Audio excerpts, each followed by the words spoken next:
जिनके आने से रोशन हुए दो जहां, उनके कदमों की बरकत पर लाखों सलाम। अस्सलातु वस्सलाम अलैका या रसूलल्लाह, अल्लाहुम्मा सल्ली अला सय्यिदिना। अस्सलाम वालेकुम। उम्मीद करता हूँ तमाम दोस्त खैरियत से होंगे और पिछला वीक आपका अच्छा गुजरा होगा। खासकर उन लोगों का जिन्होंने स्टॉप लॉस का इस्तेमाल किया होगा। जिन्होंने स्टॉप लॉस का इस्तेमाल करना पसंद नहीं किया तो उनके लिए शायद अच्छा ना गुजरा हो, क्योंकि मार्केट नए हाई से नए हाई की तरफ जा रही है। और हमने जो टारगेट्स डिसाइड किया होता है कि मार्केट जब ऊपर की तरफ जाएगी तो कौन कौन से उसके टारगेट्स हैं, कहाँ तक वो अप्रोच करेगी। अब मार्केट ऑलमोस्ट 3600 को भी टैप कर चुकी है। इसके अलावा ऊपर के अगर और टारगेट्स हम देखते हैं रिसेंटली जो मेरे पास सेलिंग का एरिया आ रहा है वो एक ये आ रहा है। ठीक है, उसके बाद 3650 और 3681 एक टारगेट है कि इसके बाद मार्केट ने यहाँ तक आना है। इसके ऊपर साइकोलॉजिकल लेवल है 3700 का प्योर, यहाँ तक भी अप्रोच कर सकती है, लेकिन ये टारगेट पहला है। इसके बाद इसके ऊपर अगर मैं टारगेट्स और देखता हूँ तो 3800, 3900, 4000, 4108। इसके बाद भी था यार, हाँ, 4480। ये टारगेट्स हैं। मार्केट ने इनको टैप करना है, कब कैसे क्यों ये मुझे नहीं पता। क्या आपको पता है कि मार्केट $10,000 तक भी जा सकती है गोल्ड की, लेकिन कैसे, ये किसी और वक्त में हम डिसाइड करेंगे, चेक करेंगे कि क्यों जाएगी, क्या रीज़न की वजह से यहाँ तक पहुँचेगी। अभी के लिए जो हमारे पास सिनेरियो है वो सिंपल है कि H4 में तो कोई मुझे बाइंग का एरिया नज़र नहीं आ रहा था, वो भी इसी जगह फ्रेश इनगल्फिंग बाय है। H1 में आते हैं कंटिन्यूएशन के बाय को पकड़ने के लिए कि अगर हमें आगे इसी तरह से मार्केट कंटिन्यूएशन की तरफ देती है ट्रेड्स, तो एक तो अपॉर्चुनिटी हमें यहाँ मिलेगी। ठीक है, इस एरिया में कि फेल्ड सेटअप यहाँ पर अवेलेबल है। यहाँ वाले ने अपनी ट्रेड एग्जीक्यूट कर दी, वो हाई रिस्क थी, मार्केट डाटा के अंदर आई और ले गई।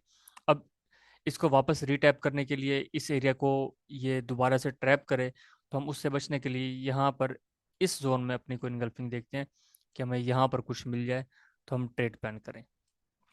तो वो हम आके देखते हैं, तो हमारे पास भाई वो एरिया बनता है ये वाला। ठीक है, 3550 का पूरा एरिया, यहाँ से हमने फर्स्ट अपनी बाइंग को कैप्चर करना है अगर हमें यहाँ पर मार्केट मिलती है तो। ठीक है जी। इसके बाद अगर यहाँ से नीचे आती है तो नीचे फिलहाल मेरे पास कोई और एरिया बाइंग के लिए इस लाइन में अवेलेबल है, 3530 की रेंज में। ठीक है, यहाँ पे आके हम देखते हैं मार्केट को। ये हो गया और आते हैं M5 के अंदर। M5 में आने के बाद हमने देखा हमारे पास यहाँ पर दो इनगल्फिंग बाय हैं, एक ऊपर है एक नीचे। हम ये नीचे वाले पे बैठ जाते हैं। ये बनता है हमारे पास 3529, 3525। ये एरियाज हैं इस वक्त हमारे पास बाइंग करने के लिए, जहाँ पे हमने ट्रेड एग्जीक्यूट करनी है। अभी जो फंडामेंटल्स चल रहे हैं मार्केट के अंदर, तो उसकी वजह से मार्केट मजीद बाइंग की तरफ जा रही है। कल NFP आया, उसमें डाटा जो है वो बहुत ज़्यादा नेगेटिव आया, स्पेशली जॉब्स के वाले से। तो मार्केट ने एकदम ऊपर की तरफ बूस्ट लिया। अब यहाँ पर जो कल का नेगेटिव डाटा आया, उसकी बेसिस पे जो फेड के डॉट प्लॉट्स होते हैं, जिसके अंदर उन्होंने डिसाइड करना है कि आने वाले दिनों में रेट कट करें या नहीं। कल भी ट्रम्प ये कह रहा था कि फेड ये है वो है फलां है, अपने अंदाज में कि इसने बहुत लेट कर दिया है। कहने का मतलब ये है कि वो रेट कट करता भी है ना, तो फिर भी ट्रम्प साहब खुश नहीं हो रहे उससे कि इसने बहुत लेट कर दिया है, उसको बहुत अरसा पहले कट कर देना चाहिए था।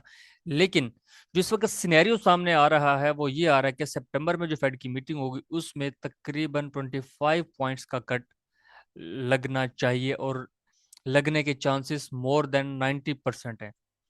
ठीक है, और अभी जो उनके डॉट प्लॉट्स हैं उसके अकॉर्डिंग 10% चांसेस इंक्रीज हो गए हैं कि 50 पॉइंट्स का कट भी लग सकता है एक साथ।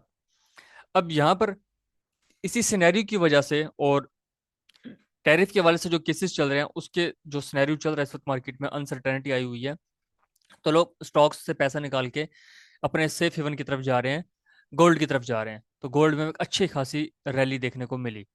ठीक है, और इन केस ये रेट कट होता है तो रेट कट होना इट सेल्फ एक डॉविश मूवमेंट होती है, जिसकी वजह से हमें US डॉलर डाउन और गोल्ड मजीद अप जाते हुए नजर आएगा।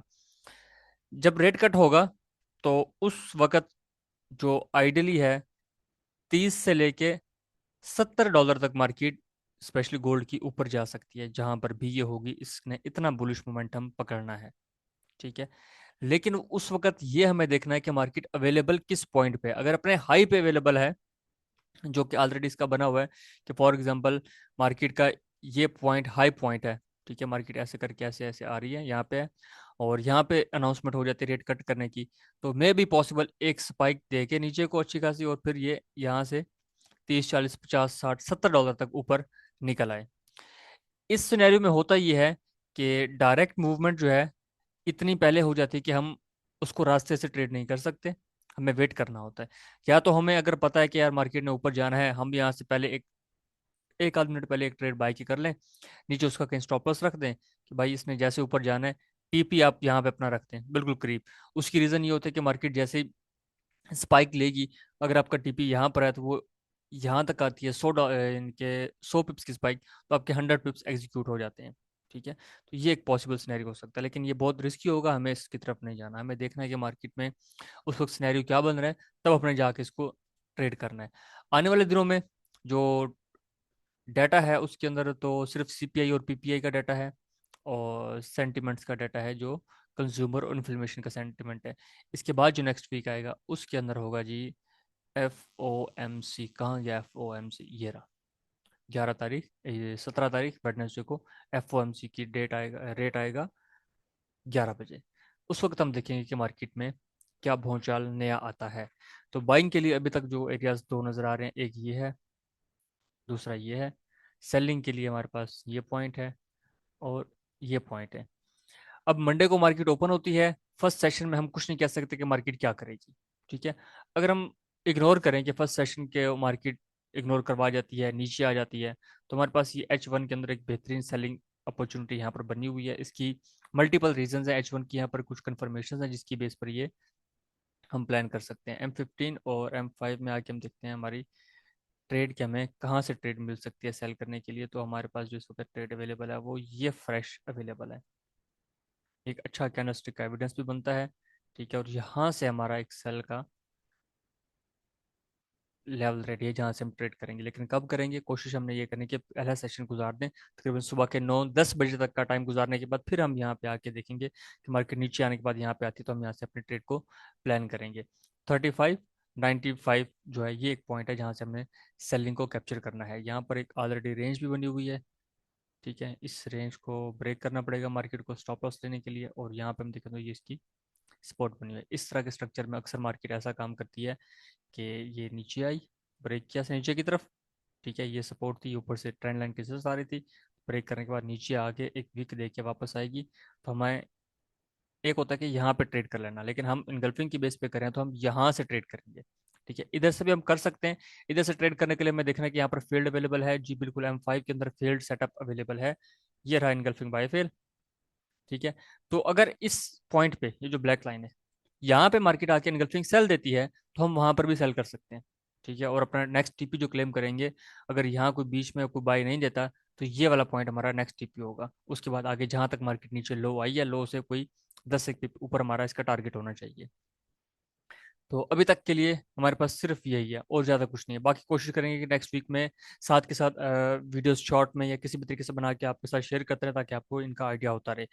और दूसरी चीज़ कि भाई बैच 32 स्टार्ट हो रहा है, जिस बंदे ने ज्वाइन करना हो, जो न्यू हो, डिस्क्रिप्शन में ग्रुप का लिंक अवेलेबल है, आप ज्वाइन कर सकते हैं। आपने वहाँ पर एडमिन को मैसेज करना है और अपनी सीट को कंफर्म करवाना है। 28 तारीख से हमारा बैच स्टार्ट होगा, 28 सितंबर से। और फिलहाल यही है आपके लिए। बाकी इंशाल्लाह आने वाले दिनों में देखते हैं कि मजीद हमारे पास ऐसे कौन से सेटअप्स तैयार होते हैं जहाँ पे हम ट्रेड करें। रिसेंटली जो ATR की वीडियो मैंने आप लोगों के साथ शेयर की है, ठीक है, दो वीडियोस, आप उनको अच्छे से देख लें, अच्छे से, क्योंकि मुझे कुछ मैसेजेस ऐसे रिसीव हुए हैं जो कह रहे हैं जी ATR तो बड़ा ज़बरदस्त चीज़ है, लेकिन इस पर ट्रेड कैसे करें, थोड़ा सा बता दें, करेंगे नहीं। लेकिन मुझे पता है ट्रेड करनी है आप लोगों ने, तो ATR की बेस के ऊपर ट्रेड कैसे करनी है, इसके साथ ऐसी कौन सी चीज है जिसको आपने अटैच करना है, तो आपको ये भी पता लग जाए कि भाई जिस तरीके से लाइंस आपको स्टॉप लॉस का बता रही हैं कि अगर आप कहीं से भी ट्रेड एग्जीक्यूट कर रहे हैं तो आपका स्टॉप लॉस कहाँ बनता है या ब्रेक इवन कहाँ बनता है, ये आपको वो गाइड कर रहा है। लेकिन आप इसकी बेस पे ट्रेड या स्कल्पिंग कैसे करेंगे, उसके लिए कौन सा टाइम फ्रेम आपको रिक्वायर्ड होना चाहिए, और साथ में ऐसी कौन सी एक एक्स्ट्रा चीज है जो साथ लगाएंगे तो आपको ट्रेड का भी पता लग जाएगा। अगर आप जस्ट इन लाइंस की बेस पे देखते हैं ना, तो यहाँ से कह रहा है इधर से सेल करो, ठीक है, इधर कह रहा है कि यहाँ से इस कैंडल पे जैसे इसने इसको ब्रेक किया यहाँ से बाय करो, तो ये मुख्तलिफ सिनेरियो हो रहे हैं। तो आपने कब, क्यों और कैसे अर्ली ट्रेड करनी है, इसके लिए फिर मैं सोचूंगा, वीडियो बनाऊंगा। अगर आप वो वीडियो देख लेते हैं, अपने पास उस वीडियो को सेव कर लें, अगर मेरा मूड अच्छा हुआ तो मैं वीडियो बना दूंगा, आपको बता दूंगा। वरना मेरी कोशिश ये है कि मैं ये चीज़ आपको ना बताऊं तो ज़्यादा अच्छा है। क्योंकि जब भी बंदा नई चीज़ की तरफ जाता है ना, तो पहले बहुत सा लॉस करता है, फिर जाके उसको समझता है, सीखता है और अपना काम करता है। तो फिलहाल आप लोगों के लिए यही था। आने वाले दिनों में मजीद कुछ चीज़ें मैं तैयार कर ली हैं, कुछ मैं तैयार कर रहा हूँ। तो वो आप लोगों के साथ इंशाल्लाह बहुत जल्द मैं शेयर करूंगा। अपना बहुत सारा ख्याल रखिएगा। अल्लाह हाफिज़।